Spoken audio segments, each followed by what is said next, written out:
తెలుగు రాష్ట్రాల్లో అతిపెద్ద lift manufacturer lifts ట్రై.com dealership కూడా ఇవ్వబడును.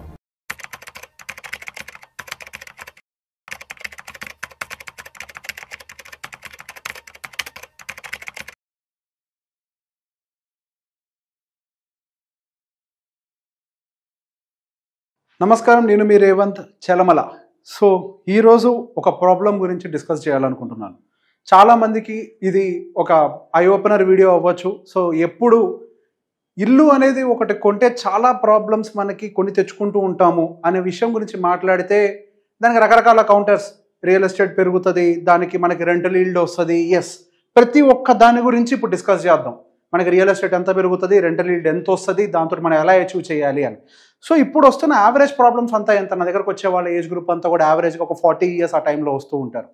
అప్పుడు వచ్చిన తర్వాత then they want to plan for their future. Sir నాకు ఫైనాన్షియల్ ఫ్రీడమ్ కావాలి, ఇంకెక్కువ కాలం వర్క్ చేయలేకపోవచ్చు, నేను కార్పస్ని అచీవ్ చేయాలి, పిల్లలు పెద్దవాళ్ళు అవుతున్నారు, వాళ్ళ ఎడ్యుకేషన్ కోసం డబ్బులు కావాలి, అండ్ వాళ్ళ మ్యారేజెస్ కోసం డబ్బులు కావాలి, అసెట్ క్రియేషన్ ఏం ప్రాపర్గా చేయలేకపోయాను, ఇలా వచ్చిన వాళ్ళు చాలామంది ఉన్నారు. సో బేసిక్గా వాటి గురించి కంగారపడి వెంటనే కొనకండి అని చెప్పగానే టక్కున వీడియో కింద వెంటనే కామెంట్స్ పెడుతూ ఉంటారు. ఏమని, నేను చాలా ప్రాపర్టీస్ కొన్నా, real estate is good. Yes, real estate is good. I don't have any problem with the real estate, but here I want to explain you. And before అంటే posting a comment, please try to understand. ప్రతి ఒక్కరి జీతం, వాళ్ళ family situations ఒకటి కాదు.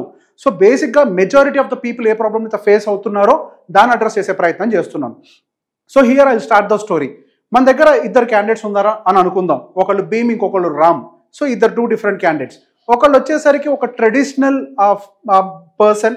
So ఇప్పుడు నాకు 30 సంవత్సరాల వయసు వచ్చింది, so I want to buy A house. ఇప్పుడు ఎటువంటి పరిస్థితులు ఇల్లు కొనుక్కోవాలి, and there is a peer pressure, parents pressure, ఇదంతా కూడా ఉంది. So this was the most common problem in the society. So ఆ ప్రాబ్లంకి అనుకూలంగానే ఆయన ఒక ఇల్లు కొన్నాడు, భీమ్ అని అనుకుందాం. సో ఇంకొక పర్సన్, మనకి ఇంకొక సైడ్ రామ్ ఉన్నాడు.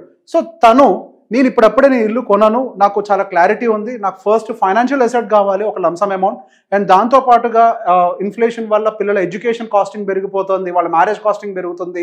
సో ఇవన్నీ కూడా పెరుగుతున్నాయి. సో నేను ఫస్ట్ వాటిని అడ్రస్ చేయాలనుకుంటున్నారు. సో బేసిక్గా రామ్ ఏమో రెంట్ కట్టడానికి ప్రిపేర్ అయ్యాడు, భీమ్ ఏమో ఈఎంఐ కట్టడానికి ప్రిపేర్ అయ్యాడు.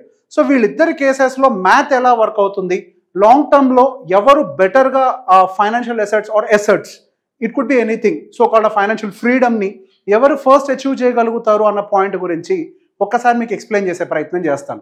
సో లెట్స్ అస్యూమ్ భీమ్ వయసు వచ్చేసరికి 30 సంవత్సరాలు. సో ఇద్దరిది కూడా మనం 30 years ఏజ్ గ్రూపే తీసుకుంటున్నాం. అండ్ శాలరీ వచ్చేసరికి మనకి 1,50,000 రూపాయలు. అండ్ అతని ఎక్స్పెన్సెస్, ఆయన ఇల్లు కొంటున్నాడు కాబట్టి excluding the rent and expenses ఒక 75,000 రూపాయలుగా ఉన్నాయని అనుకుందాం. 75,000 ఎందుకు ఉంటాయి, ఈ కామెంట్స్ పెట్టకండి, ఒక్కొక్కరికి ఒక్కొక్కలాగా ఉంటుంది. హైదరాబాద్ లాంటి మెట్రోపాలిటన్ సిటీలో ఉండే వాళ్ళకి 75,000 most common. And even Tier 2 టౌన్స్లో ఉండే వాళ్ళకి కూడా చాలా మందికి 75,000 చాలా కామన్గా అవుతుంది. It could B diesel expenditure, petrol expenditure, rents of electricity bills, internet bills, phone bills, బట్టల షాపింగ్, ఫుడ్, ఇట్లా XYZ, పిల్లల చదువులు, 75,000 చాలా కామన్గా అవుతుంది. సో ఇది ఎగ్జాంపుల్ కోసం తీసుకుంటున్నాను, మీది వేరే ఉండొచ్చు. సో ఇక్కడ పాయింట్ని మాత్రమే ఫోకస్ చేయండి, don't be so specific. Expenses is around 75,000 అని అనుకుందాం. సో అతని టార్గెట్ ఏంటి, ఒక ఇల్లు కొనుక్కోవాలి. ఆ ఇంటి యొక్క విలువ ఎంత, 1 కోటి రూపాయలు. అతని దగ్గర ఆల్రెడీ ఒక 20 లక్షలు, అంటే 20% డౌన్ పేమెంట్ చేయడానికి డబ్బులు ఉన్నాయని అనుకుందాం. సో ఈ డౌన్ పేమెంట్ ఒక 20 లక్షల రూపాయలు చేశారు. ఒక 80 లక్షల రూపాయల వరకు కూడా అతను ఈఎంఐలోకి వెళ్ళిపోయారు. సో 80 లక్షల రూపాయలు కనుక ఈఎంఐలోకి వెళ్ళిపోతే అతను ప్రతి నెల, ఇప్పుడు ఇక్కడ పెట్టాం కదండి, 80 లక్షల రూపాయలు, 20 years tenure, 9.2 interest rate. So దానికి గాను 73,000, అంటే సుమారుగా రౌండ్ ఆఫ్ చేసుకోండి 75, బట్ క్యాలిక్యులేషన్ వచ్చి 73 కన్సిడర్ చేశాను. 73,000 ఈఎంఐ పే చేయాలి అనేది అతని సంబంధించిన టార్గెట్. సో అందరు ఇక్కడ ఆర్గ్యుమెంట్ ఏమిస్తారు, instead of paying a rent, మనం ఇక్కడ ఈఎంఐ అనేది కనుక పే చేసినట్లయితే అక్కడ మనకి ఫైనల్గా 20 yearsకి ఒక ప్రాపర్టీ మిగిలిపోతుంది కదా అనేది ఒక ఆర్గ్యుమెంట్ ఉంటుంది కదా. సో దానికి సంబంధించి ఇక్కడ ఒక క్యాలిక్యులేషన్ మొత్తం కూడా చేసి పెట్టాను. చిన్న చితక ఎర్రర్స్ ఉంటే ఎర్రర్ ఏంటో కామెంట్ చేయండి, దాని మీద నేను తర్వాత ఎప్పుడైనా మళ్ళీ అంటే క్లారిఫై చేసే ప్రయత్నం చేస్తాను. సో బేసిక్గా the case A, for example మనకి భీమ్ అనుకున్నాం కదా. సో తను ఏం చేస్తున్నారు, Year 1లో మనకి యావరేజ్గా 73,000 నెలకి ఈఎంఐ, అంటే సంవత్సరానికి వచ్చేసరికి 8,76,000 రూపాయలు ఇయర్లీ పే చేస్తున్నాడు. సో బేసిక్గా అదే ఇంకో కేసులో మనకి రామ్ వచ్చేసరికి రెంట్ పే చేస్తున్నాడు. అదే ఒక కోటి రూపాయలు ఉండేటువంటి ఇంటికి రెంట్ మంత్లీ ఎంత ఉంటుంది? సుమారుగా ఉంటే ఒక 25,000 లేదంటే 30,000 అంతే. లెట్స్ టేక్ హయ్యర్ కేస్ 30,000 రూపాయలు ఇంటి రెంట్ ఉంది. సో దాన్ని సంవత్సరానికి క్యాలిక్యులేట్ చేస్తే 3,60,000 రూపాయలు ఇతనికి ఖర్చు అవుతుంది. ఇదే ఇంటికి ఇతనేమో 8,76,000 పే చేస్తున్నాడు భీమ్, అండ్ రెంట్ పే చేసేటువంటి రామ్ ఏమో మనకి 3,60,000 పే చేస్తున్నాడు. సో బేసిక్ ఇక్కడ ఈ అమౌంట్లో నుంచి ఈ అమౌంట్ని మైనస్ చేస్తే, అంటే ఈఎంఐ పే చేయాలి అని డిసైడ్ అయ్యాం కదా. సో బేసిక్గా దాంట్లోంచి రెంట్ పే చేసిన తర్వాత ఉన్నటువంటి డిఫరెన్స్ అమౌంట్ ఉంటుంది కదా, ఆ డిఫరెన్స్ అమౌంటే మనకి 5,16,000 వరకు కూడా వస్తుంది. సో మన ఇయర్ ఎండింగ్కి ఈ అమౌంట్ ఏదైతే ఈఎంఐ పే చేయకుండా రెంట్ పే చేయడం వల్ల మిగుల్చుకున్నామో దాన్ని ఇన్వెస్ట్ చేస్తే, ఈ అమౌంట్ని కనుక మనం ఇన్వెస్ట్ చేస్తే ఈ 5,16,000ని మనకు అది నెక్స్ట్ 19 ఇయర్స్లో, సో బేసిక్గా 1 ఇయర్ పోయిన తర్వాత మనం ఇన్వెస్ట్ చేస్తున్నాం అని అనుకున్నాం. యాక్చువల్గా ఎస్ఐపి కూడా చేయొచ్చు every month, but still 1 year wait చేసి ఆ ఖర్చును మైనస్ చేసి ఇన్వెస్ట్ చేస్తే మనకి 20 ఇయర్స్, అంటే మనకి 19 ఇయర్స్ కంప్లీట్ అయ్యే టైంకి, 1 ఇయర్ ఇక్కడ కంప్లీట్ అయిపోయింది కదా, సో 19 ఇయర్స్ కంప్లీట్ అయ్యే టైంకి మనకి 7,34,000 వరకు కూడా అవుతుంది. సో ఇది కరెక్టో కాదో కూడా ఒక్కసారి మీ క్లారిటీ కోసం చెక్ చేస్తారు. అన్ని చెక్ చేయను, ఫస్ట్ ఇయర్ ఒకటి చెక్ చేస్తాను. సో 5,16,000 మనము ఈ ఫస్ట్ ఇయర్ ఇన్వెస్ట్ చేసాం. 5,16,000 ఎక్స్పెక్టింగ్ ద 15% రిటర్న్, అండ్ దాన్ని ఒక 19 ఇయర్స్ పాటు మనం ఇన్వెస్ట్మెంట్ని వదిలేస్తే, and for that what we get is 73,43,000. So ఇక్కడ మనం ఎంటర్ చేసిన అమౌంట్ ఇదే కదా. సో ఇలానే కన్సిక్యూటివ్గా ఇయర్స్ అనేది క్యాలిక్యులేట్ చేసుకుంటూ వచ్చాం. ఇదేమో 19 ఏళ్ళు, 18, 17, 16 ఇట్లా ఒక్కొక్క ఇయర్ తగ్గించుకుంటూ వచ్చాం, అంటే మనం 20 ఇయర్స్కి అడ్జస్ట్ చేయడం కోసం. సో ఇట్లా చేసుకుంటూ వచ్చాం. దానికి ఏం జరిగిందో చూద్దాం.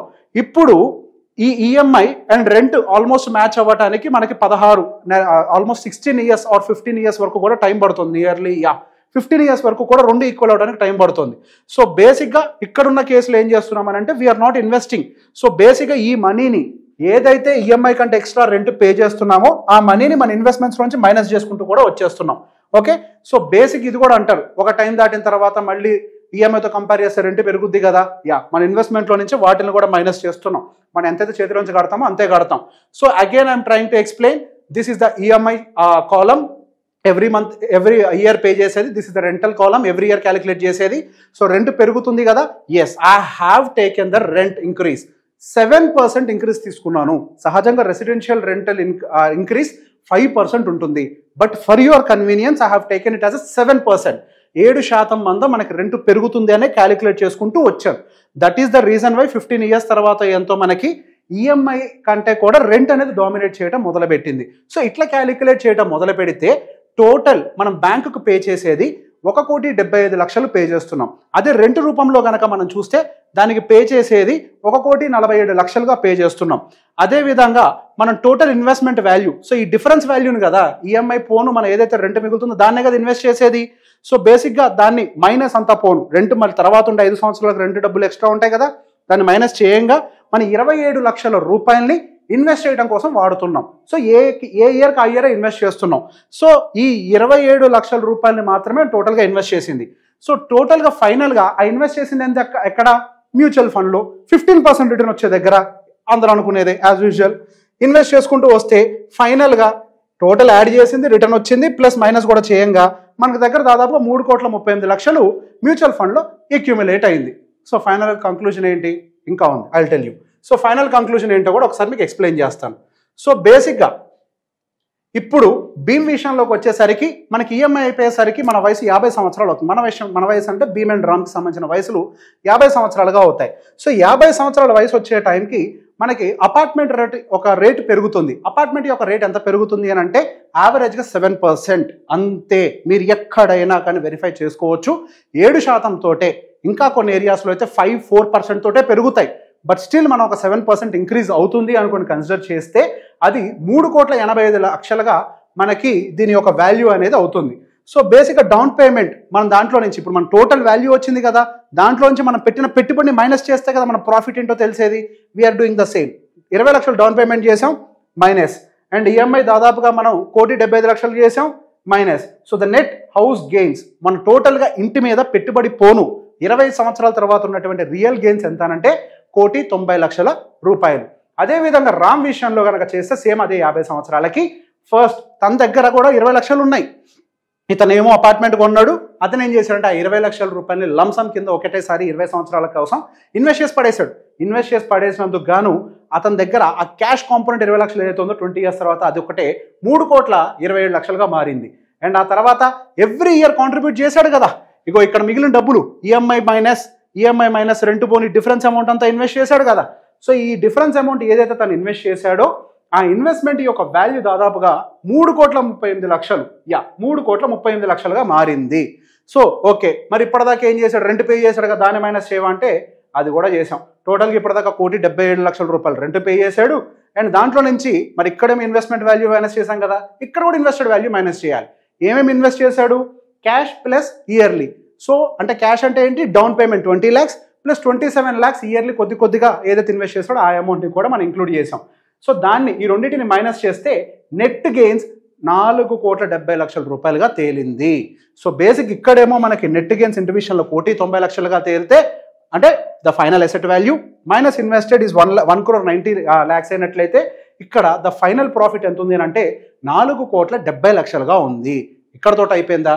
లేదు, ఇక్కడే అసలు ప్రాబ్లం రాబోతోంది. సో బేసిక్గా 50 సంవత్సరాల వయసు వచ్చేసరికి రిటైర్మెంట్ ఇష్యూస్ అనేవి ట్రిగ్గర్ అవుతాయి. చేతిలో ఎంత క్యాష్ ఉంటే అంత కంఫర్టబుల్గా బతకగలుగుతాం. సో బేసిక్గా మనకి ఇందాక ఒక ఎస్టిమేషన్ కూడా తీసుకున్నాం. ఈ అబ్బాయి విషయంలో, భీమ్ విషయంలో ఏమో ఎక్స్పెండిచర్ 75,000 ఎక్స్క్లూడింగ్ రెంట్, ఆల్రెడీ ఇల్లు కొంటున్నాడు కాబట్టి. ఈ అబ్బాయి విషయంలో ఏమో 1,05,000 రూపాయలు ఇన్న రెంట్, ఎందుకంటే including rent and expenses, rent pay చేస్తున్నాడు కాబట్టి. సో వీళ్ళిద్దరికి 30,000 రూపాయలు ఖర్చు అడిషనల్గా ఉందని కన్సిడర్ చేస్తున్నాం. ఓకే, సో బేసిక్ ఇప్పుడు ఏం జరిగింది, మనకి ఎక్స్పెన్సెస్ కూడా పెరుగుతాయి కదా. అదే టైంకి 50 సంవత్సరాలు వచ్చే టైంకి, సో ఇక్కడే మీకు చూపిస్తున్నాను 30 సంవత్సరాలు, 50 సంవత్సరాలకి రిటైర్ అవుతున్నాడు, 15% రిటర్న్, 75,000 భీమ్ ఎక్స్పెండిచర్ రాసుకున్నాము. సో ఇక్కడికి వచ్చేసరికి ఫైనల్గా మన మంత్లీ ఎక్స్పెండిచర్ వచ్చేసరికి 2,90,000గా మారిపోద్ది. దానికోసం అబ్బాయి దగ్గర 6 కోట్ల కార్పస్ ఉండాలి. కానీ ఇక్కడ ఏం జరిగింది, అతని దగ్గర క్యాష్ ఇన్ హ్యాండ్ జీరోగా ఉంది. ఎందుకు? ఏదైతే ఆయనకు 20 years తర్వాత ఉన్నటువంటి అపార్ట్మెంట్ వాల్యూ 3,86,00,000 అది ఫిజికల్ ఫార్మ్లో ఉంది కానీ క్యాష్ రూపంలో లేదు. సో దానివల్ల అతని దగ్గర ఉన్నటువంటి క్యాష్ ఇన్ హ్యాండ్ జీరో, కానీ ఎక్స్పెండిచర్ 2,90,000 రూపాయలు. అదేవిధంగా రామ్ దగ్గరకు వచ్చేసరికి అతనికి ఎక్స్పెన్సెస్ 4 లక్షలు. ఇవ్వండి, ఇక్కడ కూడా ఆల్రెడీ చేశాను, ప్రతి ఒక్కటి ఎక్స్ప్లెయిన్ చేయలేను. ఫైనల్గా 8 కోట్లు కావాలి. ఆ అబ్బాయికి ఏమో ఎక్స్పెండిచర్ 4 కోట్లు. ఓకే, ఎక్స్పెండిచర్ 4 లక్షలు, రిక్వైర్డ్ కార్పస్ 8.5 కోట్లు. ఓకే, సో బేసిక్గా దీన్నే ఒకసారి చూడండి. ఇప్పుడు ఈ అబ్బాయి దగ్గర క్యాష్ ఇన్ హ్యాండ్ ఎంత ఉంది? ఆల్మోస్ట్ 6,65,00,000 వరకు కూడా మనకి క్యాష్ ఇన్ హ్యాండ్ అనేది కనిపిస్తుంది. అరే ఇక్కడ ప్రాఫిట్ ఏమో 4 crores అంటున్నావు, మరి ఇక్కడ ఇది ఇంత ఉంది అంటున్నావు అని ఒక కన్ఫ్యూజన్ రావచ్చు. సో బేసిక్గా ఇక్కడ ఒక చిన్న విషయాన్ని అబ్జర్వ్ చేయాలి. ఇక్కడ మనం ఇన్వెస్టెడ్ వాల్యూ మైనస్ చేసి నెట్ ప్రాఫిట్ చెప్తున్నాం. But the final value, cash ఏదైతే ఇన్వెస్ట్ చేశాడో దాని యొక్క వాల్యూ 3,25,00,000 ఉంది. ఇయర్లీ కాంట్రిబ్యూషన్ ఏదైతే చేశాడో అదొక 3,38,00,000 ఉంది. సో ఫైనల్గా 2 కలిపితే క్యాష్ ఇన్ హ్యాండ్ 6,65,00,000గా తేలింది. ఆయన కావాల్సిన 8.5 కోట్లలో అట్లీస్ట్ నియర్ బై ఆ టార్గెట్ని అచీవ్ చేసే ప్రయత్నం చేసింది కేసు ఏనా కేసు బీనా, అంటే ఇల్లు కొన్నవాడా లేకపోతే ఫ్యూచర్ని యాంటిసిపేట్ చేసి నా దగ్గర భవిష్యత్తులో డబ్బులు ఉండాలి అని కోరుకునేవాడా అంటే డెఫినెట్గా మనకి ఈ కేసులో ఉన్నటువంటి రామ్ మనకి ఆ టార్గెట్ని అచీవ్ చేయడం అయితే జరిగింది. సో ఇక్కడతోటి పండగ అయిపోయింది అని అంటే లేదు. 30 సంవత్సరాలకు, 31 సంవత్సరం, 32కో ఏదో పిల్లలు పుట్టారని అనుకుందాం. వాళ్ళ 18 ఏళ్ళు వచ్చాయనంటే హైయర్ ఎడ్యుకేషన్, దాదాపుగా వాళ్ళ హైయర్ ఎడ్యుకేషన్ ఇప్పుడు 20 లక్షల రూపాయలు మార్కెట్లో ఉంది, 20, 25 అదే 1 కోటి రూపాయలకే వెళ్ళుద్ది వాళ్ళ హైయర్ ఎడ్యుకేషన్ వచ్చే టైంకి. ఈ అబ్బాయి విషయంలో 1 రూపాయి కూడా క్యాష్ ఇన్ హ్యాండ్ లేదు. అదే ఈ అబ్బాయి విషయంలో స్టిల్ క్యాష్ ఇన్ హ్యాండ్ ఉంది. అండ్ ఇక్కడతో అయిపోతుందా? శాలరీ ఇంక్రీజ్ అవుతుంది కదా, ఇద్దరు ఇన్వెస్ట్ చేసుకుంటారు కదా అని అంటే ఎస్, వాళ్ళు ఇద్దరు కలిసి ఇన్వెస్ట్ చేసుకుంటే మేబీ భీమ్ కేవలం పిల్లల యొక్క ఎడ్యుకేషన్ కాంట్రిబ్యూట్ చేయగలుగుతాడేమో. In the same way Ram కూడా పిల్లల యొక్క ఎడ్యుకేషన్ కాంట్రిబ్యూట్ చేయగలుగుతాడు. కానీ వీళ్ళిద్దరి మధ్యలో ఉండే వ్యత్యాసం, ఇతనేమో ఫైనాన్షియల్ ఇండిపెండెంట్ కాదు, ఇతనేమో ఫైనాన్షియల్లీ ఇండిపెండెంట్. అండ్ ఇంకొక వెరీ మోస్ట్ ఇంపార్టెంట్ బర్డెన్ ఈ అబ్బాయి మీద పడబోయేది ఏంటి అని అంటే 30 సంవత్సరాలకు ఇల్లు కొన్నాడు కాబట్టి ఆ ఇంటి యొక్క లైఫ్ మేబీ ఇంకొక 30 years, అంటే 60 సంవత్సరాలు వచ్చే టైంకి ఆ ఇంటిని డెమాలిష్ చేసి మళ్ళీ రీకన్స్ట్రక్షన్కి వెళ్ళాల్సినటువంటి టైం వస్తుంది. అసలు ఇక్కడ బతకడానికే డబ్బులు లేవురా స్వామి అని అంటే దానికి తోడు మళ్ళీ రీకన్స్ట్రక్షన్ అనేది అప్పుడు ఎంటర్ కాబోతోంది. అప్పుడు దానికి కార్పస్ ఎక్కడి నుంచి వస్తుంది? సో అదే టైంలో మనకి రామ్కి రీకన్స్ట్రక్షన్ కాస్ట్ అనేది లేదు. ఇఫ్ యూ వాంట్ ఆ వయసులో 55కో 60 సంవత్సరాలకో అప్పుడు కావాలంటే ఒక ఇంటిని ప్లాన్ చేసుకోవడానికి ఆ అబ్బాయికి వెసులుబాటు దొరుకుతుంది. సో బేసిక్గా ఇది ఒక కేస్ స్టడీగా ఎక్స్ప్లెయిన్ చేస్తున్నాను. సో ఈ 2 కేసెస్లో కూడా మీకు నేను ఎక్స్ప్లెయిన్ చేయాలనుకున్న అంశం ఏంటి అని అంటే, మీరు ఎంత రెంట్ కన్సిడర్ చేసినా, ఎంత ప్రాపర్టీ అప్రిసియేషన్ కన్సిడర్ చేసినా కానీ ఫైనాన్షియల్గా ఒక టైంకి మనం ఇబ్బంది పడతాము. ఎస్, ఎప్పటికీ ఇల్లు కొనొద్దానంటే 100%, 30 సంవత్సరాలున్నా కొనొచ్చు, 50 సంవత్సరాలున్నా కొనొచ్చు, ఎప్పుడైనా కొనొచ్చు.